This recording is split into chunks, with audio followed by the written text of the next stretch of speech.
Good Wednesday, everyone, and welcome into today's daily Bible reading for October the 12th. Today we are reading together from Job chapter 7. Job 7 is on the schedule for today. Thanks so much for taking time to read along with us. Let me go ahead and get the text up on the screen as well. Here in Job chapter 7, we are looking in this particular chapter at Job's first response to Eliphaz concerning his assertion that Job has sinned, that Job is simply reaping the consequences of wicked behavior. And Job is come back at him, and he has said, listen, you don't know the whole story. You are assuming that there's something about me that is true, that simply is not. I would really hope that my friends would seek to help me in this difficult situation, but instead you're just making me feel worse. And this is, if you really want to know how I feel, let me just emphasize for you again that I feel like I'm on the brink of death. I feel like death is knocking at the door. Let me just tell you how I'm feeling. And it almost seems as if Job is hoping that if his friends will truly grasp the way that he's feeling, then maybe they'll be a little more productive in their assistance toward him. Instead of just throwing accusations of sin against him, maybe they'll seek to actually encourage him and try to uplift his spirits in this difficult circumstance.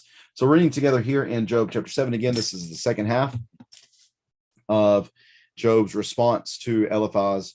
I remember we're going in cycles within this text. There are three cycles where where when the friend speaks, then Job responds, other friend speaks, Job responds, the last friend speaks, Job responds, and then ends up in Elihu.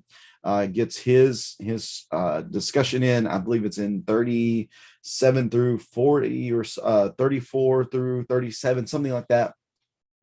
Towards the end of the text, he gets to say what he wants to say. Job doesn't respond, and then God shows up on the scene. So reading here in Job chapter 7 in verse number 1. Isn't each person consigned to forced labor on earth? Are not his days like those of a hired worker?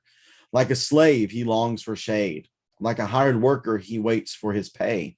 So I have been made to inherit months of futility, and troubled nights have been assigned to me. When I lie down, I think, when will I get up? But the evening drags on endlessly, and I toss and turn until dawn. My flesh is clothed with maggots and encrusted with dirt. My skin forms scabs and then oozes. My days pass more swiftly than a weaver's shuttle. They come to an end without hope. Remember that my life is but a breath. My eye will never again see anything good. The eye of anyone who looks on me will no longer see me. Your eyes will look for me, but I will be gone. As a cloud fades away and vanishes, so the one who goes down to Sheol will never rise again. He will never return to his house. His hometown will no longer remember him. Therefore, I will not restrain my mouth. I will speak in the anguish of my spirits. I will complain in the bitterness of my soul. Am I the sea or a sea monster that you keep guard under me? Or excuse that you keep me under guard? When I say my bed will comfort me and my couch will ease my complaints, then you frighten me with dreams and terrify me with visions, so that I prefer strangling, death, rather than life in this body. I give up. I will not live forever. Leave me alone, for my days are a breath. What is a mere human that you think so highly of him and pay so much attention to him? You inspect him every morning and put him to the test every moment. Will you ever look away from me or leave me alone long enough to swallow?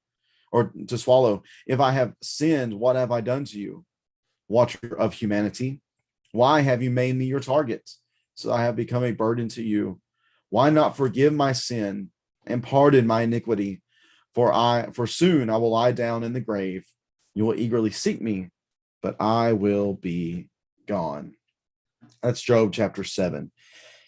Again, this is a continued response to Eliphaz and what he has says, and Job just speaks about the seeming this sounds very Ecclesiastes to me, this first portion of this particular section, verses 1 through 10, honestly. It sounds a lot like Ecclesiastes, that you're just working, You're working for the next thing, and life is just so laborious. It's difficult. It drags on. And yet, uh, as Job is dealing with, again, the pain of loss, the agony of suffering, he said that almost the underlying assumption in his mind is, well, surely if this is how things are going, then death must be knocking at the door. And now I'm just sitting here waiting for that to be the next step for me.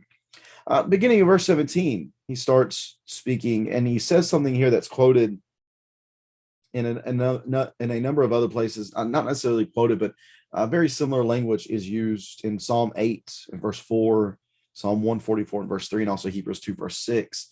It speaks of the similar type of language, that what is a mere human, what that you think so highly of him and pay so much attention to him. Job has just described this individual whose life is basically like that of a slave, a hired worker, a forced laborer, who's just trying to do enough to get by, and is just waiting for death to knock at the door. There's much suffering that is involved in this life. And he asks the question, though, here, what is a mere human that you, I believe he's speaking to God here, that you think so highly of him and pay so much attention to him?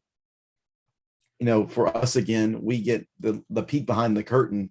We're able to see the background of what's going on within the story. We recognize that God does think so highly of Job, that he does pay so much attention to Job. Remember, this whole situation is taking place because as the sons of God are gathered, as God is with his divine counsel, that there is the adversary, the accuser, the enemy of people, it seems, who comes before God, and God says, hey, do you notice Job? Have you considered my servant Job? Because I certainly have, and I've seen that he is perfectly blameless in all that he does. He's a man of perfect integrity. He's a great guy. He's one who lives the type of life that I desire for my people to live. So on two occasions, in chapter 1 verse 8 and chapter 2 verse 3, God does certainly take notice of Job. And that's what I want to take away from this text. You know, the question is, what is mere human that you think so highly of him and pay so much attention to him? And that's the reality. He does. God does think so highly of us, and he pays attention to us. Why? Because we are the crown jewel of his creation. We, out of all things created, are the one thing as humans that have been made in the image of God. And God cares for us. He desires to have a human family. God desires to have humans as those that he cares for, those who represent him here in this material creation. We have a bond with God that no one and nothing else in this creation has. And he does think highly of us. He does pay attention to us. Do we recognize that, though, in the way that we think?